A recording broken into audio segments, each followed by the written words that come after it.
Okay, everybody, welcome and thank you for joining us today. I'm here to discuss and talk about diplomacy action, how to leverage your voice and communications, talking to elected officials, and also around your voting rights that you have here in Georgia, but also in the nation. So I'll make sure to make a distinction between when there is a Georgia law versus what is around the country. In case you don't know, my name is Chanel Haley. I'm the Gender Policy Manager at Georgia Equality. I'm going to start sharing my screen and then I'll go a little over more about what it is that I do and who I am.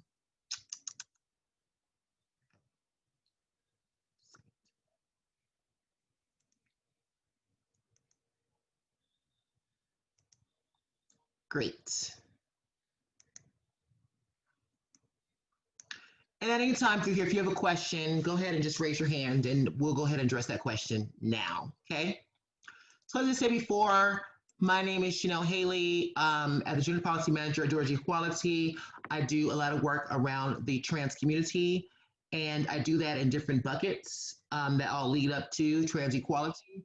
But that is anywhere from me talking and discussing about our messaging and making sure that we are presented in a positive light, not through just media, but also in organizations and in companies.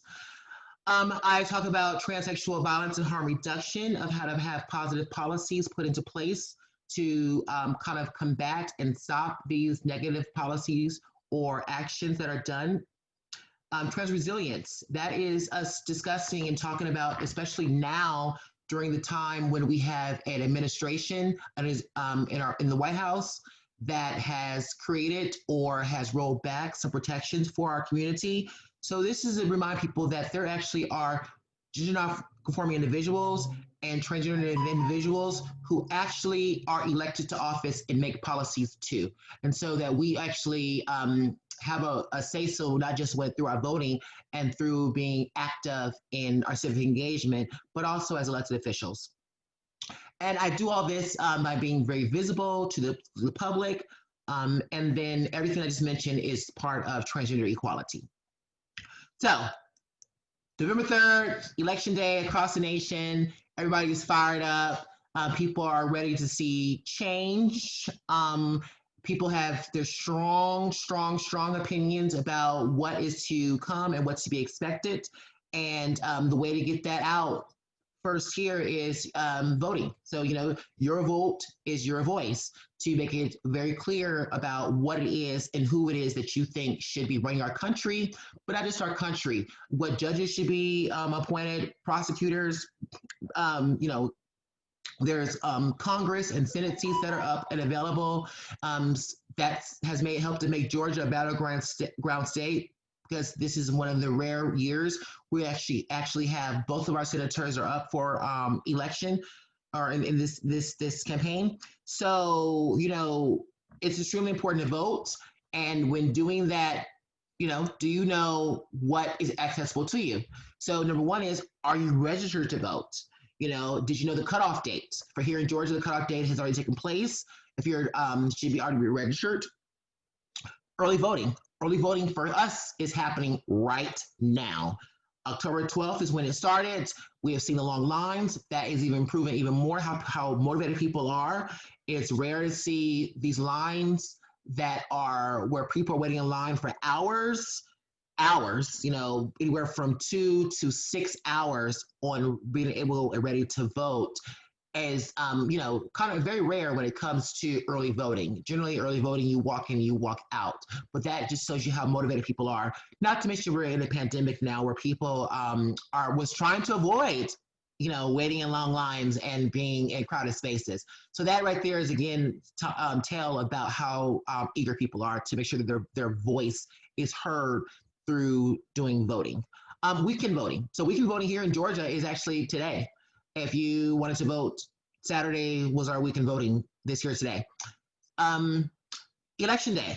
Election day is November 3rd for this upcoming election, general election. That's across the nation. And I recommend that you check and see what your polling times are there.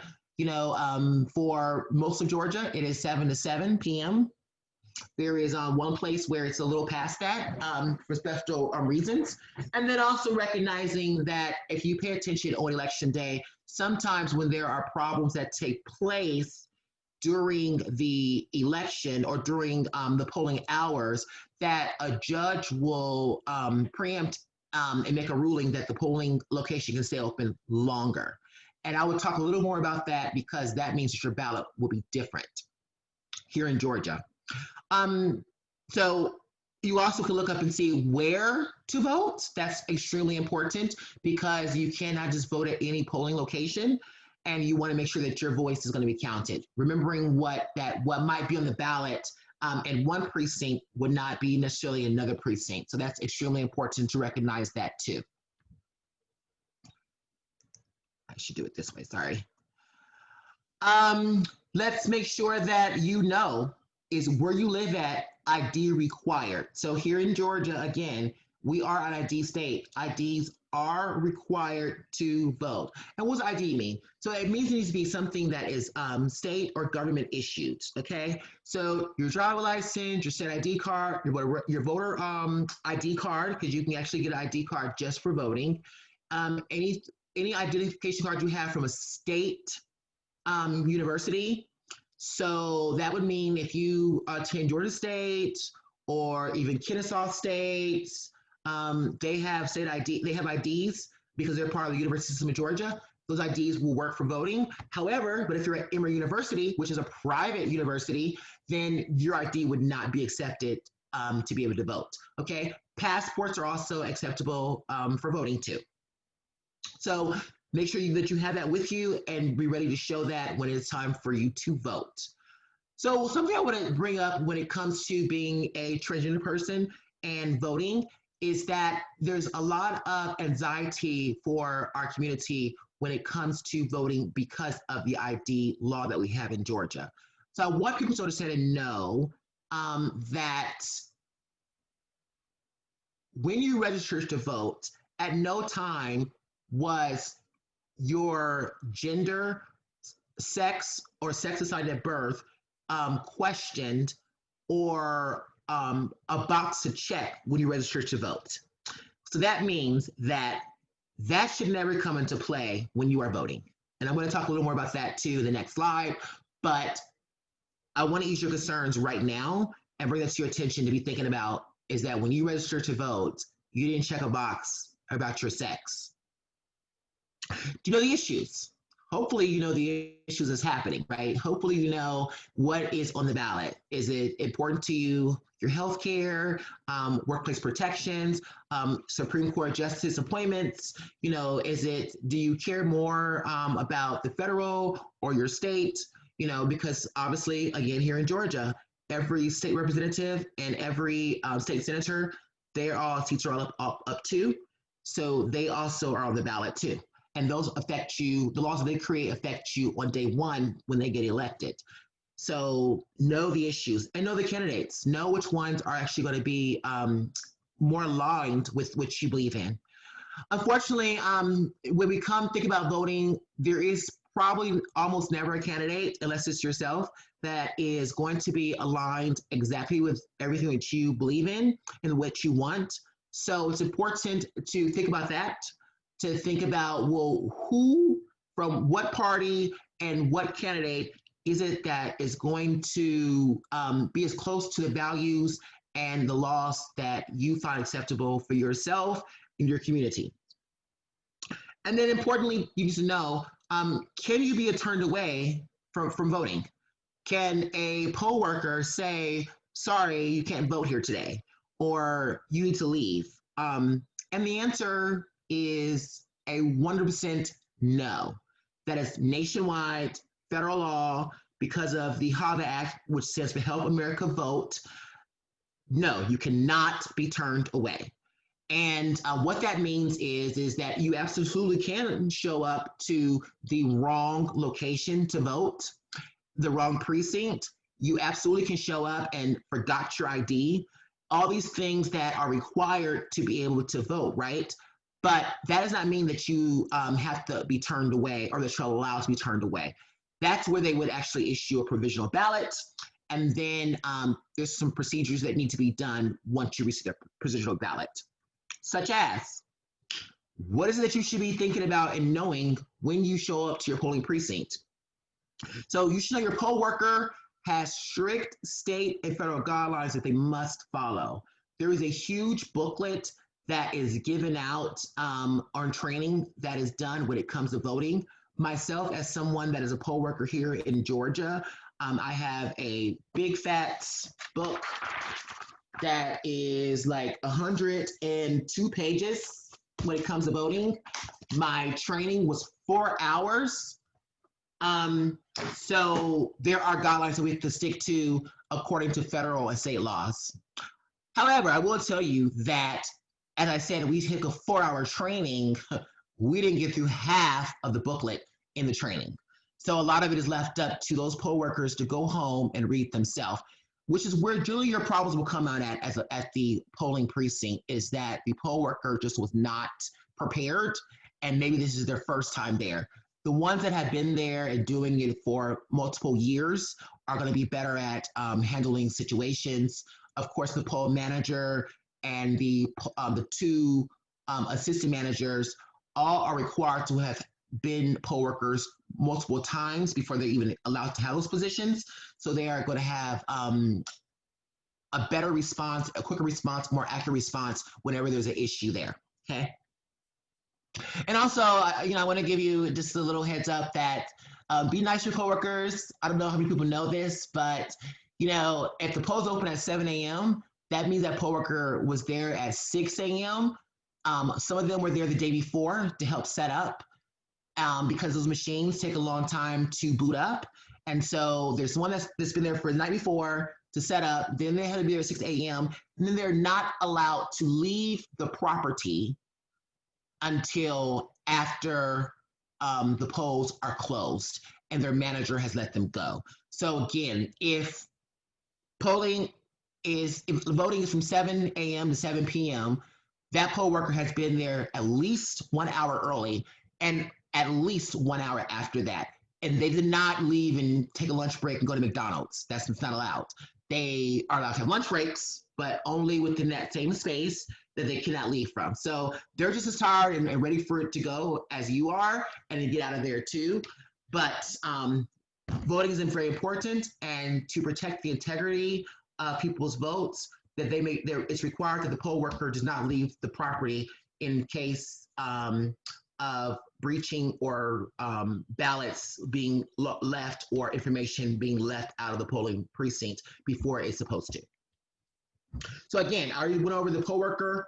No poll worker knows your assigned sex at birth.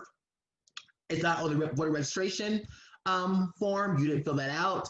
It also is not when your driver's license is scanned. So in Georgia, if you have a driver's license, we're going to scan that, and then a screen will pop up to say that yes, you're registered and you're in the right location or not. Now, some people would say, well, that's not true, because if I go on Secretary of State's website, my sex is up there, my gender is up there, and that may be true for a majority of the people. And what that means is that when you register to vote, it dinged the Department of Motor Vehicles, and it made a match.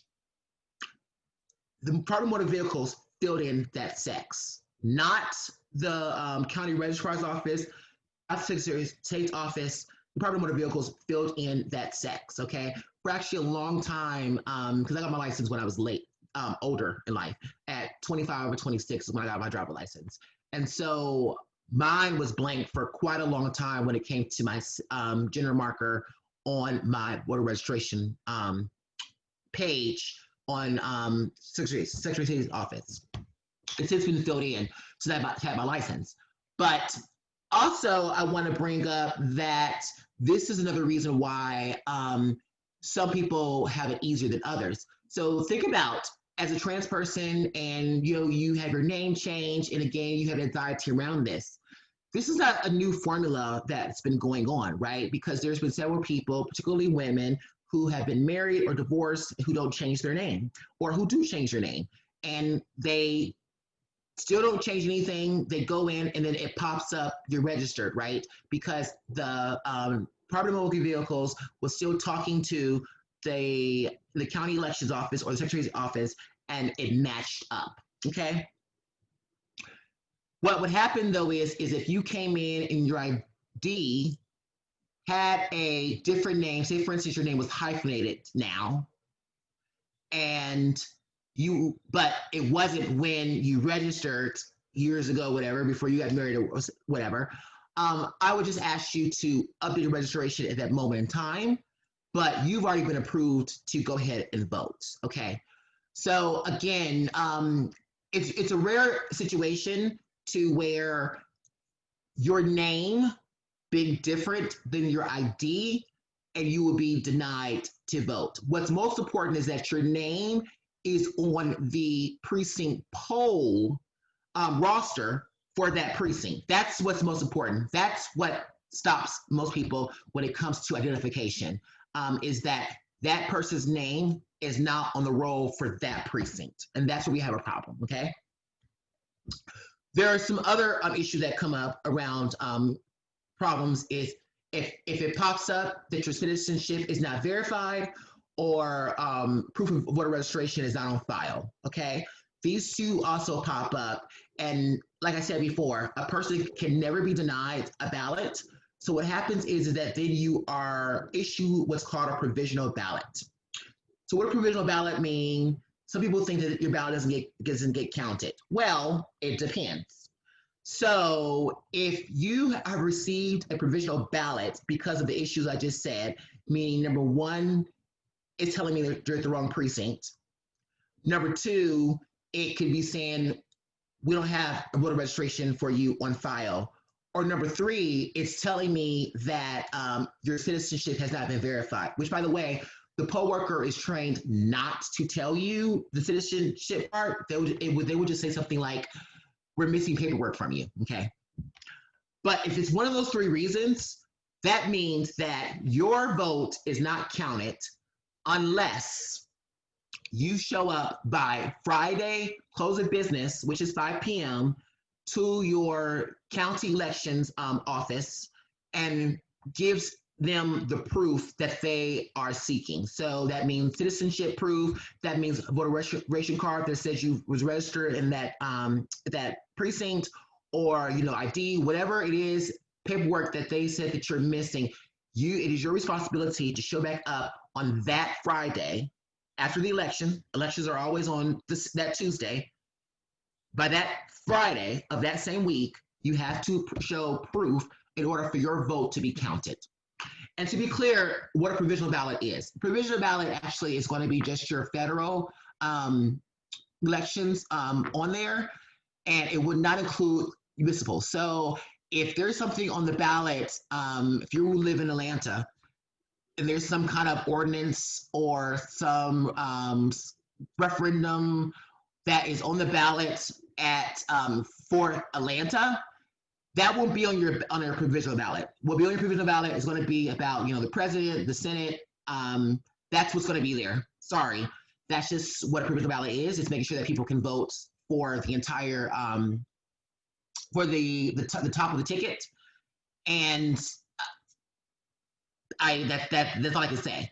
On rare occasions, if our machines go down, what we do have is called emergency ballots. An emergency ballot, though, will be every single thing that was on the ballot of that precinct. So what it is a paper copy of what you will be filling out on the BMD, the voting kiosk. But we only crack those open if the system goes down and we have to keep going, and it's not 7 o'clock yet, okay? Another thing that I like to point out, because I see this a lot on election day on social media, is that when a court order has been issued by a judge that is making it mandatory for a polling location to stay open, people complain about they only gave me a provisional ballot. And that's what they will do because our Georgia law says that. Georgia law is that if in the event that a judge has extended polling hours that those electors, people who are voting, will only be issued a provisional ballot. And I put it up here so people can look it up if they like, but that is Georgia law. So that is not the poll worker, that is not, Secretary of State's office, that is no one who's making those judgments. That is just our state law. And that's something that you're not okay with, then there is something we can start advocating for right now to be able to change, which is what this whole presentation is about, of how to be able to do that. So let's get into understanding 2 simple rules for influencing public policy, right? Because understanding and knowing elected and appointed officials make different decisions when watched by the affected constituencies. And you want to make sure you get the right information to the right person at the right time. And so a good rule of thumb of doing this and moving forward always when it comes to advocacy, especially when it comes to advocacy, speaking to elected officials, is knowing what is the issue that you have, who has control over that issue, and then what is your messaging going to be around that issue of how to be able to advocate and talk to them about this, whether you are in favor of or against, or you want to get more involved, okay? So starting with meeting your legislator effectively, because you can meet your legislator anytime, anywhere, right? They actually live in your communities, but how do you effectively meet them to make sure that you are going to be recognized and remembered for the cause that you are there to speak about? So introductions obviously is important, as it always is. Being courteous and focused is also important to making sure that people see you in a good light, okay? Identify the issue, making sure that it's very clear of what problem that you are going in there with that you would like them to do, okay? I would also say that you should have a plan or an idea about how this can be resolved. They don't like to do the hard thinking. If you're going to tell them how to resolve this, that's a big plus also. Use key facts to support your case, whether that is you are going to quote or tell a journey story about something that's already happened, or if you are actually going to bring up statistics, make sure that they have that. It's okay if you can't answer a question. If that is absolutely okay. Actually, it's even better because now you have opened the door up to invite yourself to get back to them to be able to answer their question. So you have now opened up the dialogue and the door so that you can keep speaking about the situation on a later date or at a time via whether it's email, phone, or some kind of correspondence, right? And don't forget to make that specific ask. When you're asking these and you're saying, I have a problem with, Senate Bill 12, say, well, this is how this should be resolved. You should, vote against it, or this would fix that. This is the problem with the legislation. But have that in mind also when you're talking. Try to get verbal commitments. Try to get them on the record of saying, no, I'm not voting for that, or yes, I support that. I like them to do it kind of in email, because that way you can pull it up and say that. If they are extremely keen and been in office for a while, they probably are already aware that that's something that they probably should not be doing for fear of that coming up again in another election. But if you can get them in writing to express their opinion and what they plan on do around the issue that you have a problem with, or that you're in favor or against, then that actually would be ideal. Don't forget to request opportunity for follow-up. If they give you a more vague answer and say, I don't know, let me think about this. Okay, wonderful. That vote takes place on Thursday. Do you mind if I call you back on Tuesday? Or if I come by and see you Tuesday? Or, whatever day, whatever. But try to fit your way in and try to make an opportunity for you to be able to meet with them again. Leave behind a fact sheet or packet of materials. This is great. This is great for 2 reasons, for a number of reasons. So number 1 is many times when you go and try to visit your legislator, that you might not even speak with your legislator. You might speak with one of the gatekeepers. Who is a gatekeeper? A gatekeeper would be someone like legislative assistant. It could be one of their aides. It could be one of their interns, but either way, it is great that you did everything I said before this, and then you have this fact sheet and materials and packets leave behind, because now this gatekeeper is going to remember who you are. They also remember that you was nice to them, which, you know, is rare. They're not used to people being nice to them because they understand and know that people came there to speak to the elected official and not them. So they're flattered by that. And so that packet information that you left along with your business card, they will make sure that gets passed along to the legislator. Also, when it comes to the legislator, now they have this information they can mull over. They can give this to a lobbyist. They can give this to an expert to actually look and see. They have proof here to look and see to their colleagues that, hey, I have somebody here that is presenting other information around this situation. You know, again, legislators are everyday people like the rest of us. We like to put them on a certain pedestal, but they come from our communities and they're not experts on everything. They're just not. In fact, they are rarely experts on many things. And so that is why it's important for the public to be involved and be able to advocate for ourselves, because we are experts on our lived experiences. And unless we present to them these sheets and these facts and materials and tell them our stories, then they are clueless and they're voting blindly on something that could actually be detrimental to our lives. Okay. And finally, thank them for the meeting when you're ready to leave. Again, this is makes a huge impression that no matter what, even if they sit there and do not want to budge, they are going to vote in favor of some horrible legislation that you are absolutely against. The fact that you thanked them and you was polite and you did all these things right, they will still remember who you are and appreciate that you showed up and that you did not get hostile with them. So that means they're more likely to take on a meeting with you in the future. There's other ways you can actually engage too, like, you know, writing a letter can take place. You know, people still do that. I remember when I used to work at the state capitol, there were certain constituents, certain Georgians that would literally write, you know, a letter. They make a photocopy of it and then send it to all legislators in the Capitol, right? So same with the email. Emails came in every day, all day long. Calling your elected officials. Calling your elected official is extremely persuasive. Can be really persuasive when there is an issue up for a vote that day.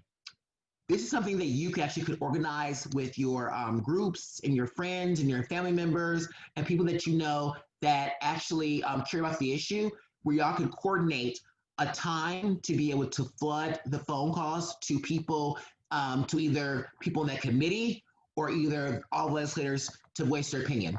Now, obviously, if you're calling, 9 times out of 10, again, you won't speak to the legislator.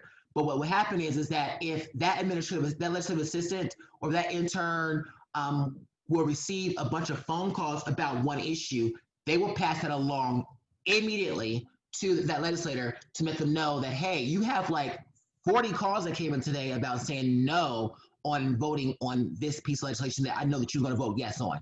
That changes things.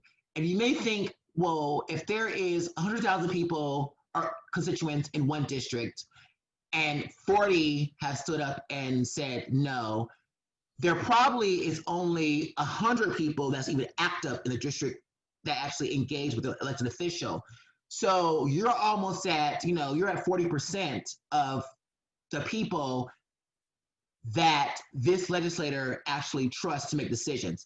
That is a big chunk of having influence, okay? And so don't think that, your 40 is minuscule to the bigger picture of 100,000 or plus, right, for a district. It really does matter, especially the fact that in the future, when they make decisions, they can pull up and this email up or this letter up or this recording up and say, on this day, I had this many people, and that works out, okay? Also, that means that they'll be hitting you up when it comes fundraising time and time for a re-election, that they think that if they can actually, vote in your favor of what it is that you want, those are 40 votes that they have already got, and expecting those 40 people then to tell 40 other people, and so on, so on, so on, okay? There's also public testimony that one can provide. So providing public testimony is extremely important when given the opportunity of doing that. And I'm going to get into about what that should look like in a moment. But what does your email and letter should look like, right? How long should it be? 1 to 2 pages, no more than 2 pages. Quite frankly, it needs to be right to the point because reading 2 pages is actually a lot. You know, remember, 2 pages times 40 or 100 or how many people are writing in about that issue is a lot. So getting to the point of saying, please support or do not support, gets right to it.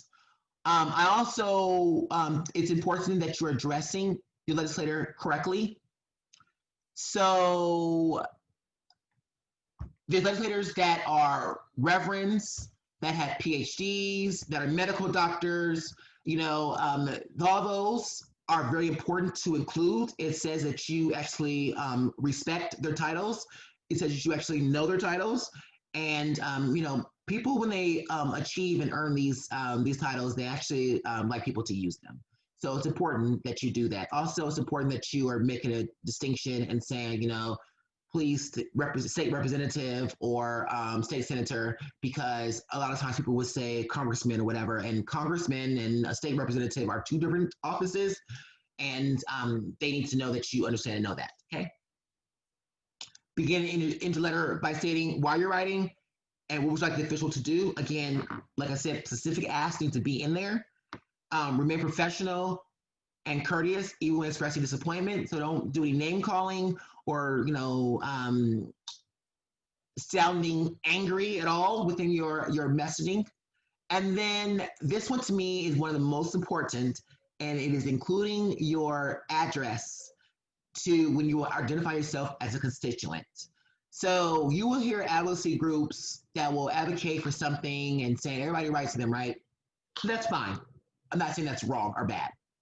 What I'm saying, though, is as a person who actually read your emails, some of yours went in the trash and some of them did not.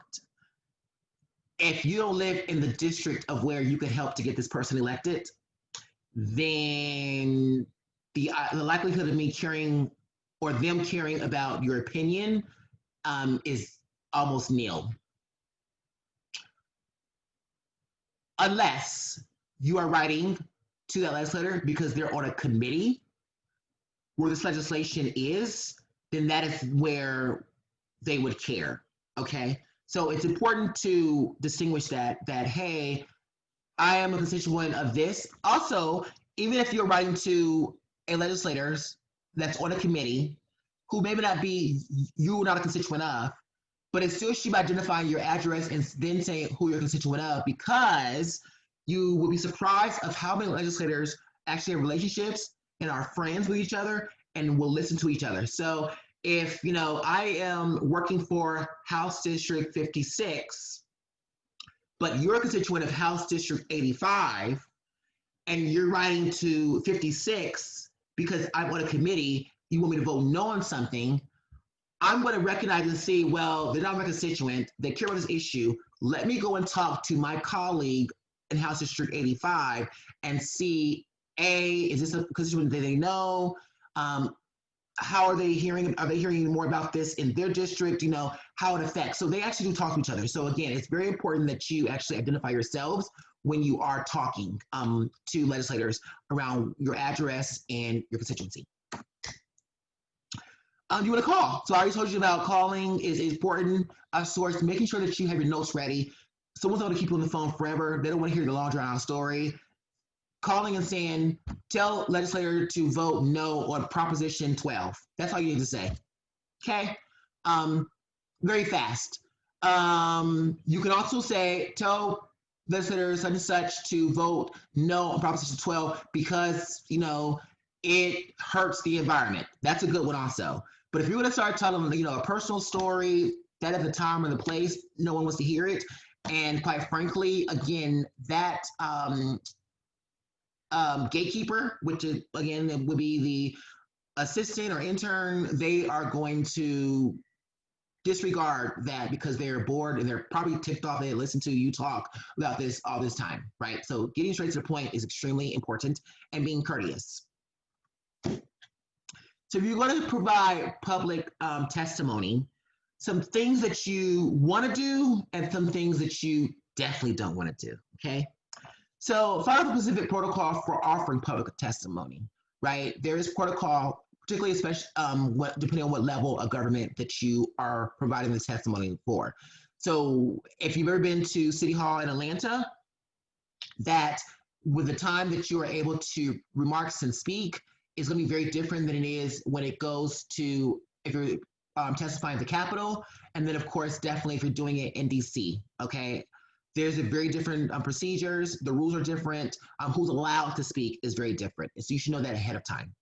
And then when you know that, you prepare your remarks to be able to fit into that.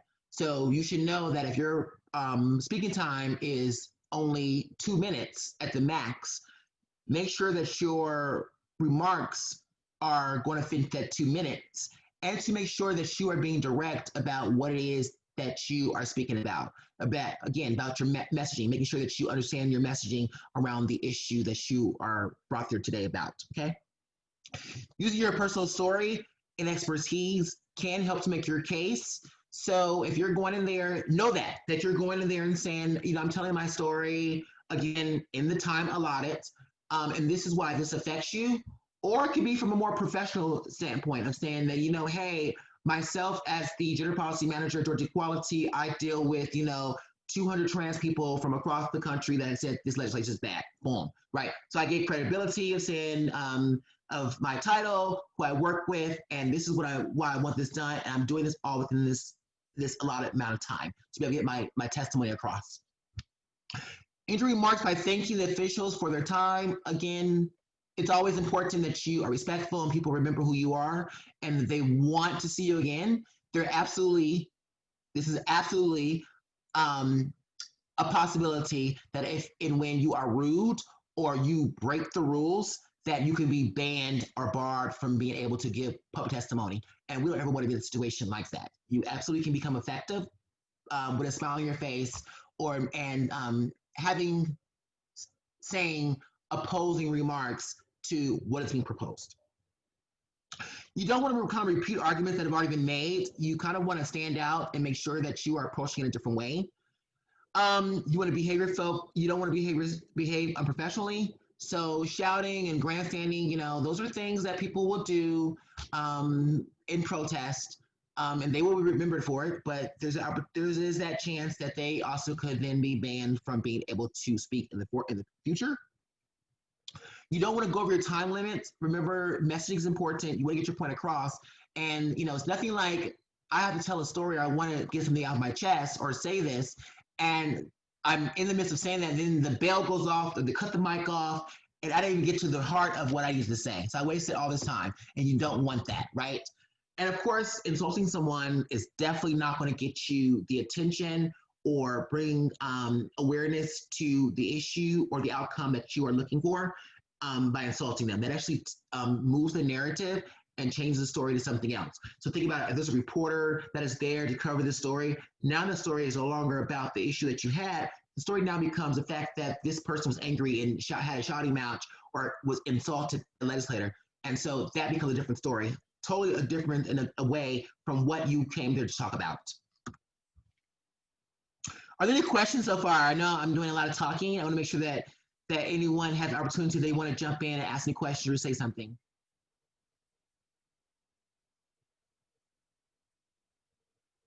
Okay, I don't see any. Keep going. So we know that, right? We've talked to our legislators, and we need to understand and know that, advocacy is ongoing forever, right? So do not be discouraged by temporary setbacks.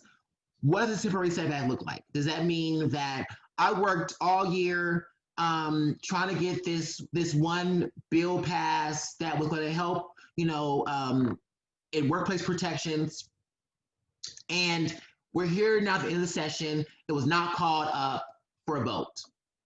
Now I'm upset. I spent a whole year on this. My organization spent a year on this. We've done a testimony, we talked to legislators, we've got people who said they was gonna vote for it. We thought we had enough votes, it didn't work. I'm so mad. Okay, that is a temporary setback because you should be looking for and celebrate the victories, big and small. So it's about perspective, how you look at that. That obviously a big victory would have been your legislation getting passed.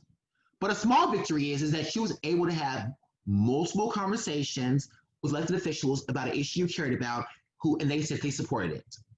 Your issue is now on their mind and will probably be brought up for the next session, to where you will have more time to be able, and more support to be able to move it forward, okay? So it's understanding and knowing. Sometimes maybe a victory was that there was a public hearing, or that it was introduced at all. Maybe the fact that it was introduced is a victory, that someone took the time to go to legal counsel and present this legislation. So understanding that change takes time, but never you lose your sense of urgency. And, again, that's why voting is so important, to make sure that you're electing people that actually want to align with what you believe in, so that these pieces of legislation can be put forward. So what do we do? I remember in 2018 that people were frustrated, and there was a big surge across the country of young people, first-time voters, and just people who wanted to get involved. And a lot of them who want to get involved ran for office, okay? Which was strange to me, because your first encounter of getting involved probably shouldn't be running for office, but it was. And I wanted people to know that there's other ways that you can actually get involved and help to shape policy. And that is, citizen boards, commissions, and authorities.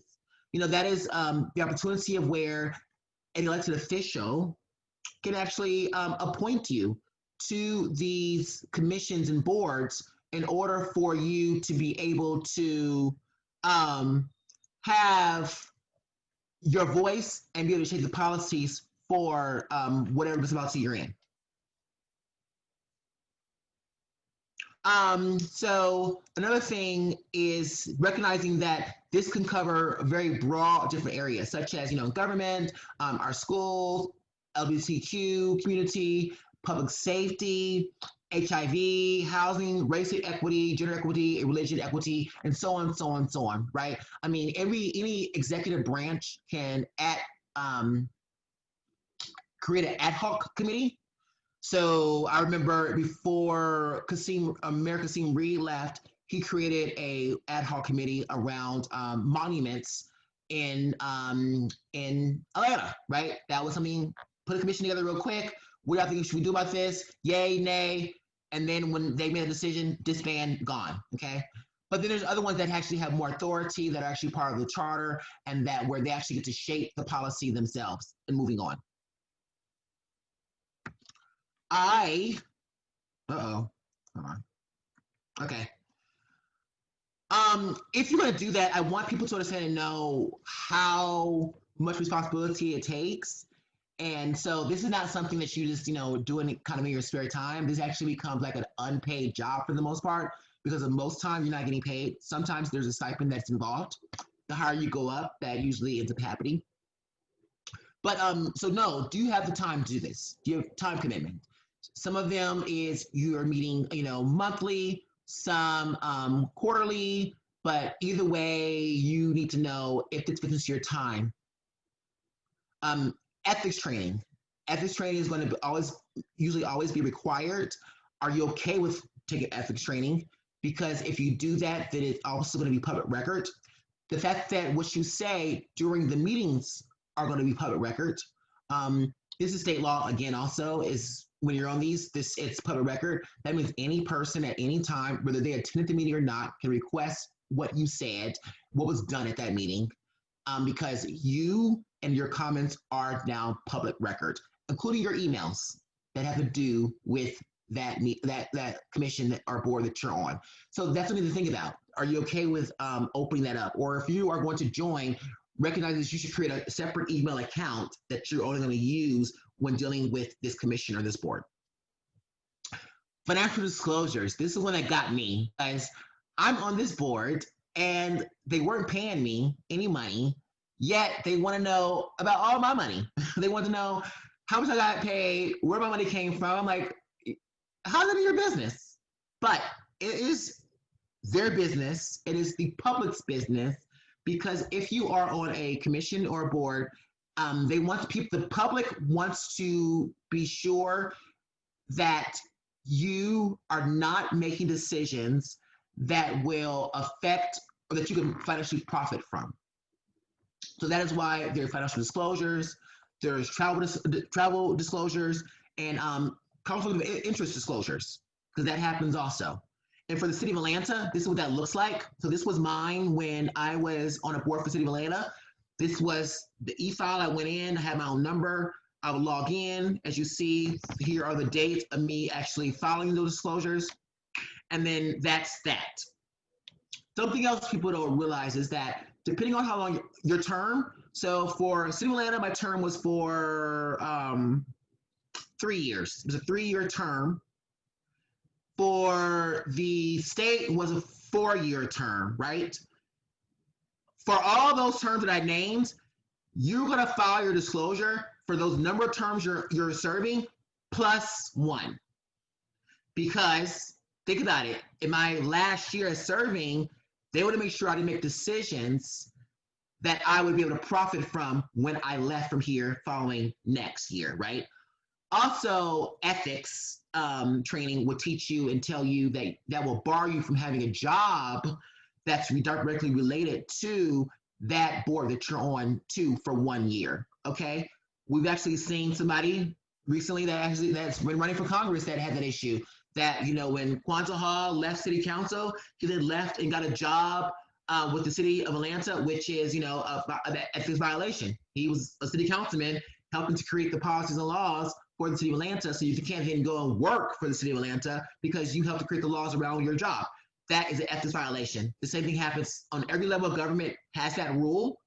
It's a very firm rule, and it's meant to protect the public. So know that too. If that's going to be an issue for you when it comes to your finances or your future plans, you should know that ahead of time too before you decide to join a board or commission. So, just some questions here. If people want to get engaged and think about this, what are 3 ways you can communicate with your elected officials? We talked about. Anybody that wants to jump in, just shout out something out. Email, phone, in person, lobbying.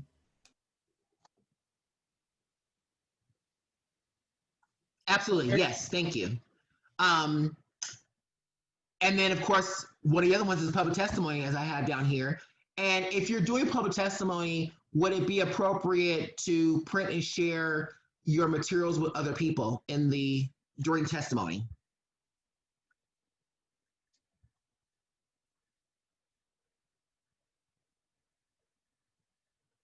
Absolutely. Yes.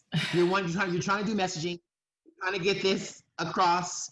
You want them the same way that you would have when you would have met them at their offices or in the ropes.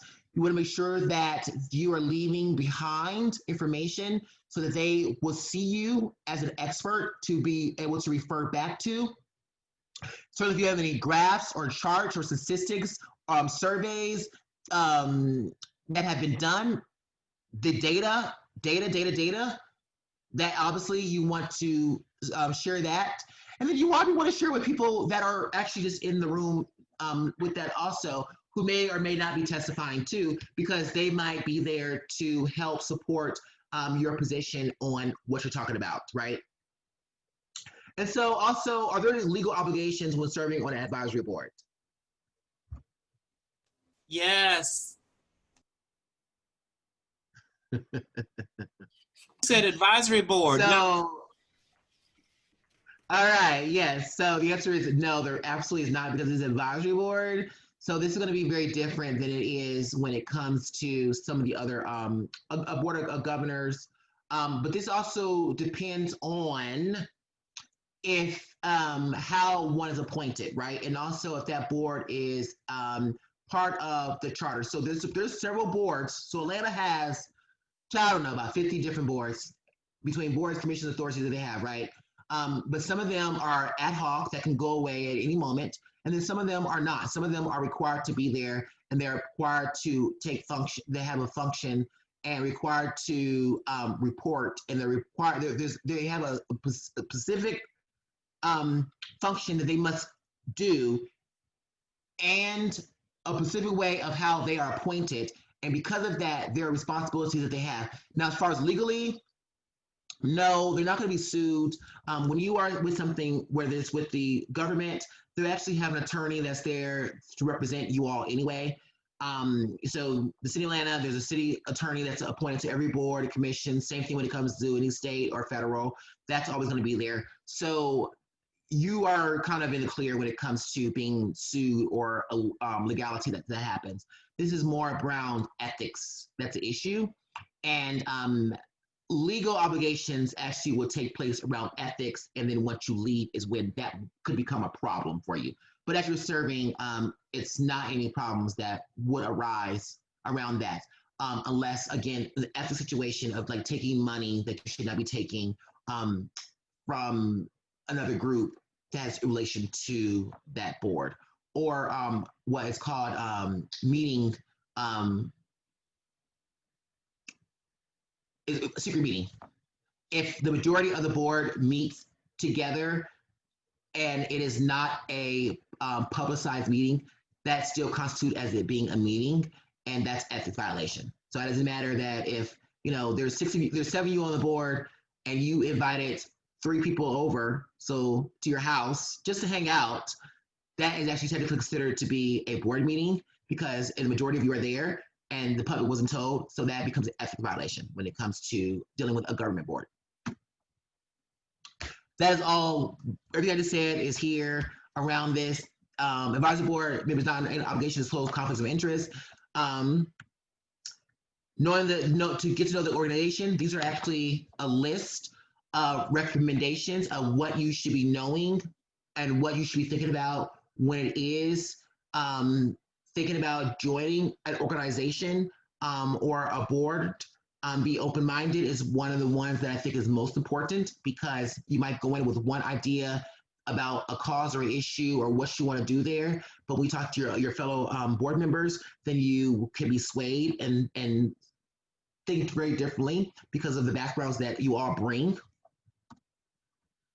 And then here is an example of what is usually created around this and how it can be created. Subcommittees is a big one.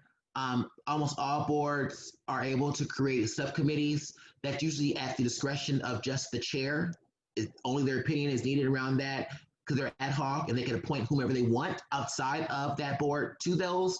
So again, there is opportunity for almost every single person to become engaged in civic engagement by joining a board committee, whether you're appointed by elected official, you want to create these boards on your own to be reaction and be available to an elected official, or maybe you have been now appointed to a subcommittee because the leadership on that particular board finds your information to be extremely useful. So I want to move forward, and when talking about this, I think that it's important to actually put it into context for today, because everything I said is like theoretical, right? Like what would happen if you're here or there? People have different interests. So for the purpose of this presentation, I did want to point out and talk about it in the aspect of thinking about like law enforcement. We have civil unrest that's been happening in our country. And so what would it look like if a person wanted to join a board that was around public safety or, around the police engagement? So what does that mean? So you should definitely understand and know first what is expected from the public, which is trust. And this is where we have issue at, right? Trust is always a two-way relationship, and the public's trust in the police will be affected by the degree in which police actively and visibly demonstrate trust in each and every community they serve. So I don't care that if, in San Francisco, their police department is super great and cool and nice and everybody in that community likes them. That would not translate to Atlanta, because if Atlanta's police is not, right? So each law enforcement agency is responsible for building that trust within their own communities. You know, and when you hear about these civil unrest cases around civil unrest, or that has caused civil unrest, and you hear about these cases where, excuse me, there's been unarmed people, black people, black men, black women, that have been shot by police officers. All of these police officers actually refer back to the law, and the very broad law that has been found to protect most of them, which is the Garner and versus Tennessee decision of '85, and that is the use of deadly force by police is limited to a defense of oneself or another. The goal is simple: to stop a threat. There's no other standard or variable when arguing that case that it needs to be displayed. So that's why you hear them always say, I felt like my life was in jeopardy. And that's all you need to say. It falls to that, and then that is how that goes. So how do we get past this? How do we find it more accountable? What do we do? Let's start with what happened here in Atlanta, right? And how we got to where we are now, because our police force and the things that we have was not available, but it was because of citizen activism. It was because of the advocacy that was done here, and for us getting involved is how we got to have what we have today. So we know in '06 is when 19-year-old Katherine Johnson was shot at her own home by a no-knock warrant, where officers coming in try to present that, or did not present a warrant at all because they had no knock warrant, and the killing of her actually helped to create Atlanta Citizen Review Board, which at that time was extremely weak. But it was just a way for them to have some oversight about that. They disbanded some things, but ultimately, that was kind of the catalyst of like, let's move forward and kind of change some things, right? In '09, the Atlanta Eagle nightclub raid happened, which, discriminatory language was said, the treatment of the patrons of the nightclub was done. Again, lawsuits was done again, even after the Katherine Johnson. And so both cases that I've just referred to where the citizens actually won. So out of that Eagle nightclub raid, that signed the spotlight on the APD treatment of the LGBTQ community. It was the creation of our LGBT liaison positions. It created a LGBTQ Citizen Review Board. It created an LGBT APD standard operating procedures. So that was created where they had never been done before, where they actually let the community have a say-so or input on what these standard operating procedures would be for dealing with the LGBT community. And then down the road, it also then we did one for the trans community of like saying that it was an SOP for the transgender and non-conforming community was added to that.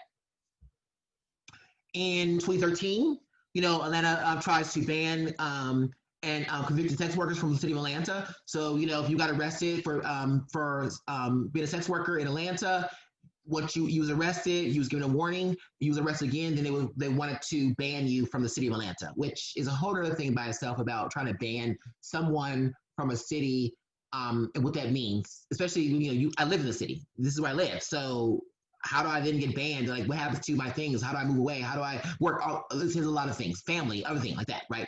Ban is a very strong thing. So that's when the community got together, made some moves, pushed back on that. That is how SNAPCO was formed. Pre-arrest diversion came into place. So now that is what we have in Atlanta and I heard somebody come in Atlanta and in Fulton County. So from there, we then did more interaction with the police department. On making sure that we're going to take this a little further. So that includes trainings, making sure that we are included within trainings around what's happening. And so that is whether it is at the academy or actually the trainings that they are doing when they're out in the public. We partner with the LGBTQ liaison, who, by the way, we have two of them, two really great supportive liaisons when it comes to the Atlanta Police Department. There are ride-alongs that are available. Of course, all of them saying right now is shut down because of the pandemic that's been happening. But when things are back up and running, these things do exist. Ride along is something that you can call up to your precinct and make sure that you have done. Now, let me give you a little backstory on ride along because I've done a ride along before. I wasn't very happy about it. They will, only drive you around to like the nicest areas where you're not going to engage anything, but you actually have a right to choose the precinct and the beat that you want to be on and the time of day. So if you want to see some action, you actually can pick that if you so choose. And then I also recommend for those outside of like police departments, but when we talk about sheriffs, that honorary deputies is another one that can end up happening. That happens out here in Clayton County where we have that honorary deputies, and another way to be engaged where the law enforcement is engaged with the community. At the police academy, again, like I said, we're engaged in the trainings there with their recruits and doing scenarios around how would they handle and meet when they're meeting with a trans person, whether it is they're stopping them in a car, what the ID looks like, or if they're showing up to maybe because of domestic intimate partner violence. So that's important to be there around that too. And then there's also now the Citizen Police Academy and the LGBTQ Citizens Police Academy that you can actually sign up to do too, where you get to actually see more of what the training is.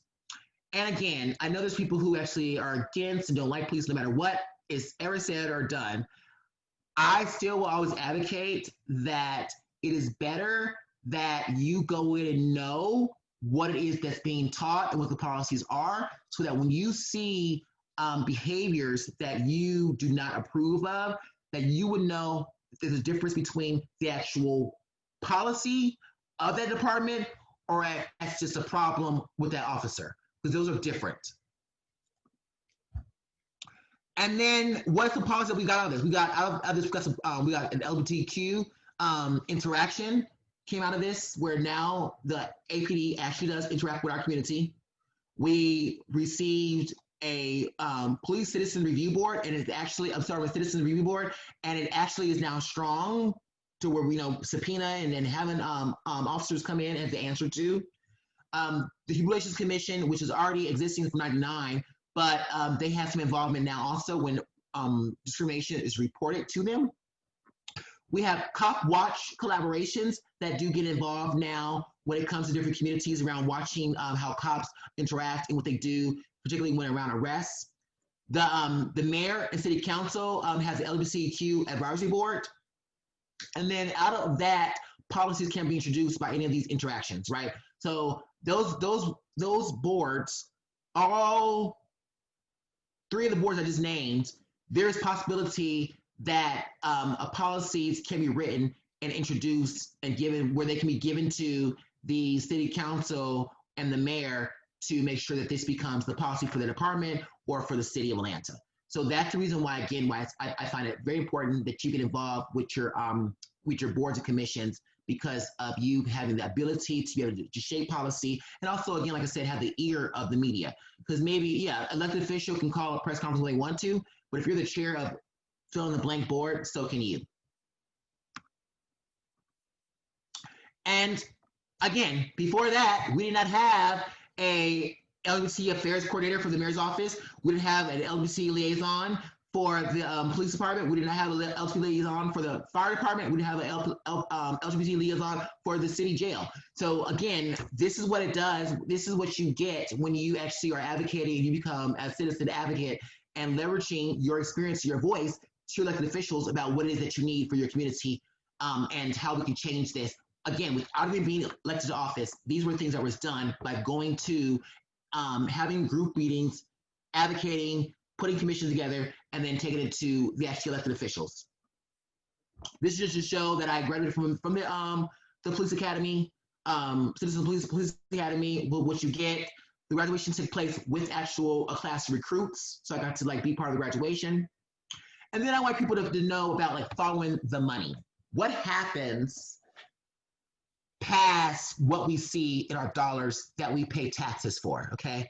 Because that's not where it ends. There's nonprofit organizations that are around, that are created to actually help facilitate and get the work done they want also. So one of them is Atlanta Police Foundation. So what does it look like? That means that if the Atlanta Police Department said that they didn't have enough money to get all of their new recruits bulletproof vests, they might reach out to Atlanta Police Foundation, who would be able to donate to them that, okay? Because these are private funds that the Atlanta Police Foundation receives. They also do community events, which is what I have here to the right. There's fundraisers that take place. I have participated in their what's called an At Promise Youth, and this is a camp that they have for at-risk teenagers, where they partner the teenagers for like a field day, and off-duty cops come and they play a supervisor. It's actually a lot of fun. It's like in May, it's super hot. So if you like kids, that's what's something to do. But I've also went to the Breakfast for Crime is Toast. And what that is where they're giving awards away to not just police officers, but also people within the community, everyday citizens, around some work that they have done for the community to make it safer. Now, I said follow the money. I'll tell you that, so I didn't give any money last year. They called me and asked me, hey, are you gonna give money, blah, blah, blah, everything's coming up. And then they was talking about A Crime is Toast. And, you should be really excited this year because our keynote speaker is going to be Dan Cathy. So in case you don't know who Dan Cathy is the CEO founder of Chick-fil-A. With Chick-fil-A obviously has invested money into organizations and causes and legislation that is absolutely against the LGBT community. So what that told me was that this ED, this person asking for money, she did not know who the hell I am and where I work, which is always a turnoff. But it also told me, like I said, follow the money, is that means Chick-fil-A is going to have a huge influence on that year around how money is being spent. So this is something you can always do. People do that with us when it comes to Robert and Georgia Equality or any other nonprofit organization. They look and see where their money is coming from, their funding is coming from, because that can tell you about exactly what kind of work will be moving forward. And so if you have opportunities to do that, look at that. Look and see, follow the money. Where does it come from? What's been going on there? What is it that they're going to get out? What's going to move there? Where the lines drawn? Who has influence over what the reactions or responses are going to be within those organizations? And then finally, before I get into wrapping up, is that I want to show you this is what it looks like when I say, before coming in with ideas and structure about what is it you want to do, right? Remember, we decided what is the issue. So we decided that civil unrest here, what we want done, there should be a police commission, civilian complaints should be happening, and then these are the things that they should be doing underneath for those that we're submitting. Who has control over this? So who are we giving this to? Are we giving this to our city council? Are we giving this to the mayor? Are you giving this to the sheriff? If you're talking about, county, the sheriff is an elected position. That is a completely different weight that you hold, because if the sheriff is an elected position and they're the ones who are setting the policies for how their deputies act, also understanding that sheriffs are oversee your county jails, then you have a lot more weight when it comes to your sheriffs, because you can literally vote them out.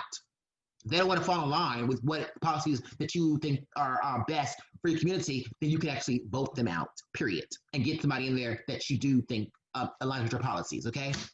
And so also, what's the messaging around this issue? How are we presenting this to them? How are we saying this?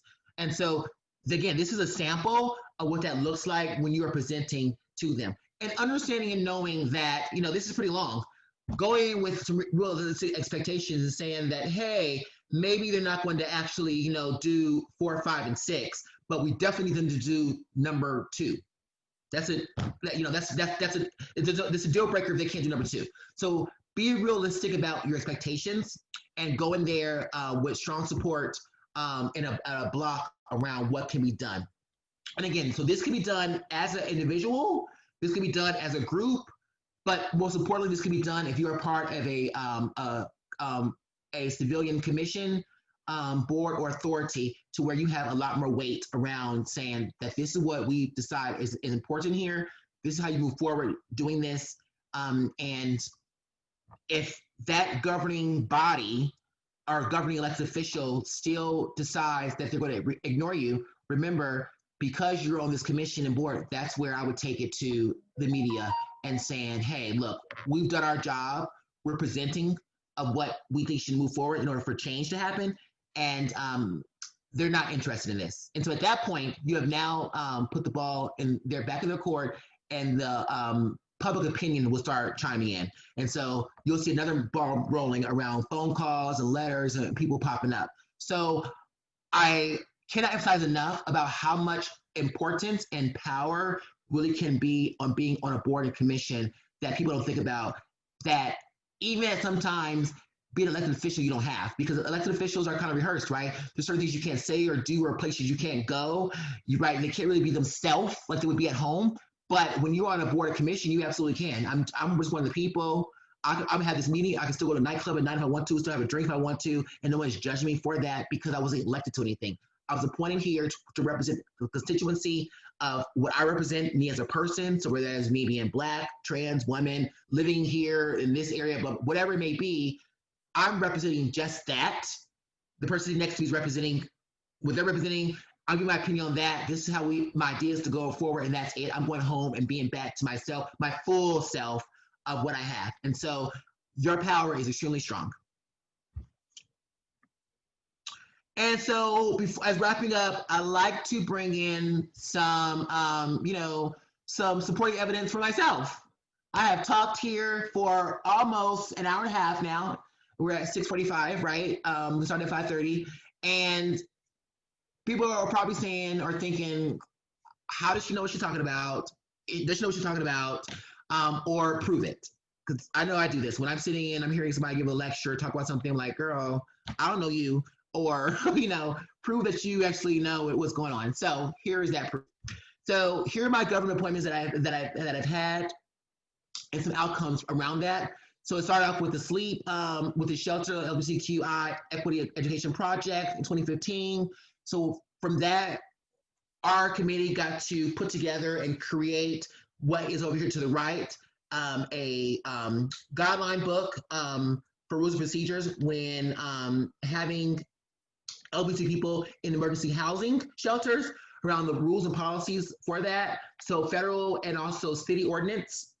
And that is something that is still used today. You can go and see that anytime you want to on the City of Atlanta's website. Then there is the Human Relations Commission, where I was, appointed to that by the City Council President, and then my colleagues, then on the my fellow board members elected me to be the chair on the last year and a half of that. From there, I've done a lot of things with that, including creating for the first time since that board had been established back in 2009, creating and funding a budget for them. So before I left, acquiring $20,000 for that committee, which I had never had before, and then also creating a paperwork in order for people to be able to have be able to put complaints in, and there's a process that went to the mayor around decision making, because that had not been created before either. I also then served the 4 years on the Georgia Advisory Committee to the United States Commission on Civil Rights. So if you know what that is where or why today we have the Civil Rights Act of 1965. This is what comes out of that, of having these eyes and ears around the country. And so what we took up here in Georgia was around the alms tax settlement, and that's about disabilities and access to community resources. So I served as secretary for the entire committee, and then I co-chaired that actual case we took up. This down here is the report that we wrote, and that was been submitted to Congress for approval and hopefully to implement around that. And then I was briefly on the HOPWA Modernization Advisory Committee this past year. I was the only trans person that was appointed to it. This is my first time ever quitting a board, but I don't like being part of something where there's no movement or anything happening. And so I was quite frustrated, and I did resign. And so, yeah, for that one is not a success story. And it's still today is not a success story. So, and then finally, I want to get into my non-government affiliations, which would also be, I'm a member of THAP, Trans-Housing Atlanta Program, on the executive committee there. Fulton County Democrats, I've held, I used to be, I don't live in Fulton County anymore, was part of that for the county-wide, helping people register to vote. I am still on the Recovery Resources of Midtown Advisory Covenant Community Committee. That's a lot, I know, but what that is about substance abuse. And I think that it's important that the trans community is represented around substance abuse, particularly when it comes to being housed and going through treatment. That a lot of times discrimination does happen in that spot. So I'm part of the advisory committee for them. I'm on the screening committee for Out on Film, so reviewing films that are submitted, and that does also include for the Oscars. And then this past summer, I was elected to be a Democratic National Convention District 5 Georgia delegate. And so for that one, which I got to be able to help with the party platform for the next 4 years. The reason why this is important is because when people think of, obviously the race happening now and particular parties, you only think about the top of the ticket, president, vice president. So when we create a platform, that's for the next 4 years. And so whether or not, Biden gets elected, other Democrats that actually are elected to office will still need to abide by the platform that's been laid out for the party. And so what I recognized was in the platform, there was nothing in there around the trans community in relation to criminal justice. So what you see right here in red is what I submitted.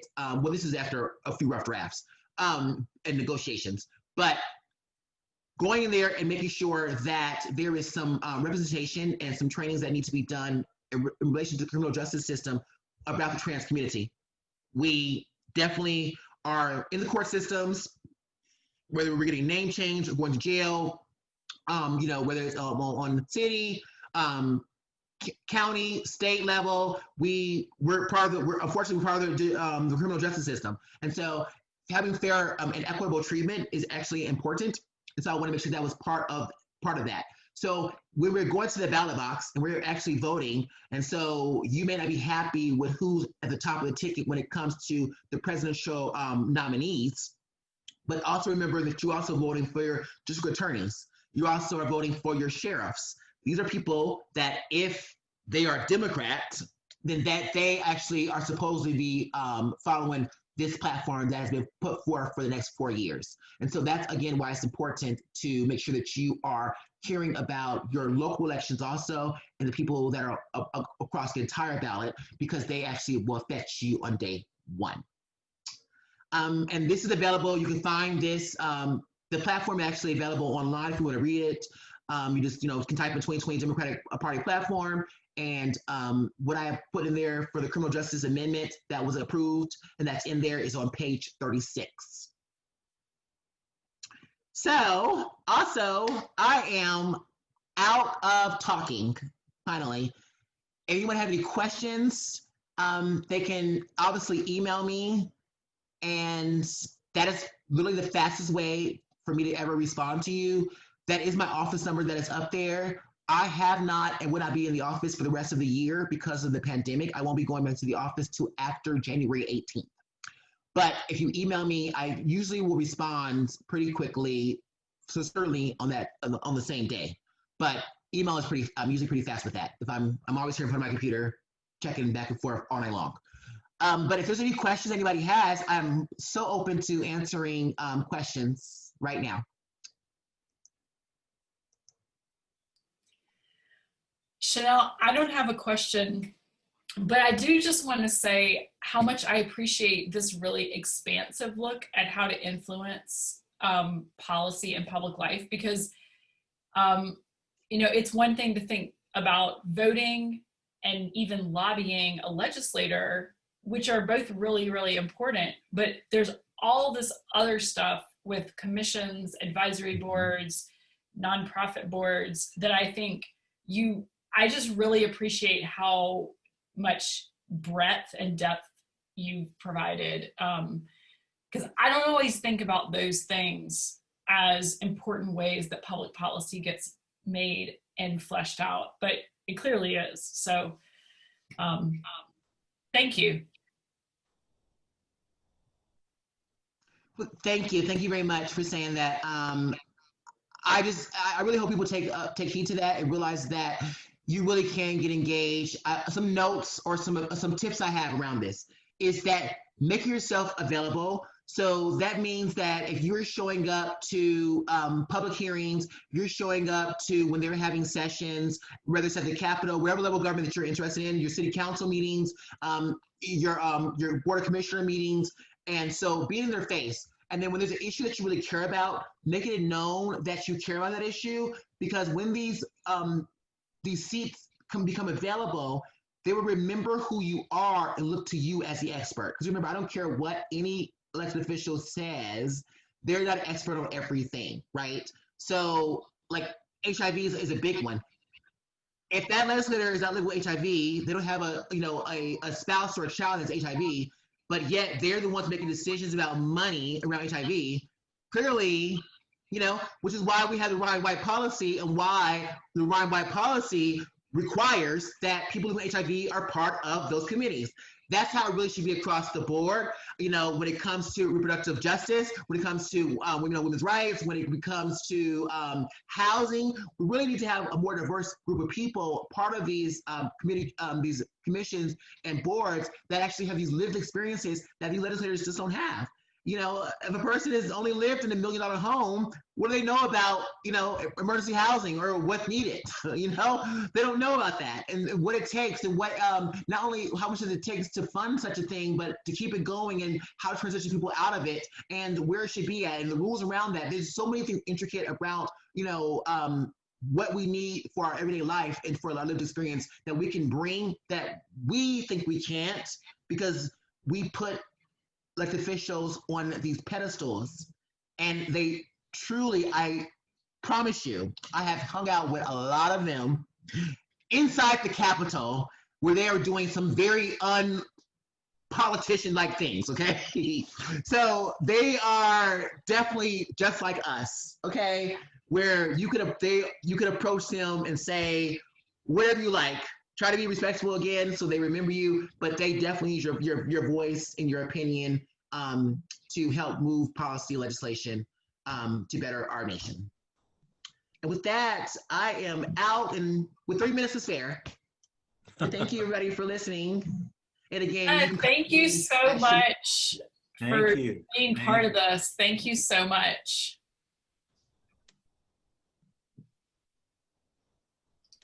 Thank you. Take care.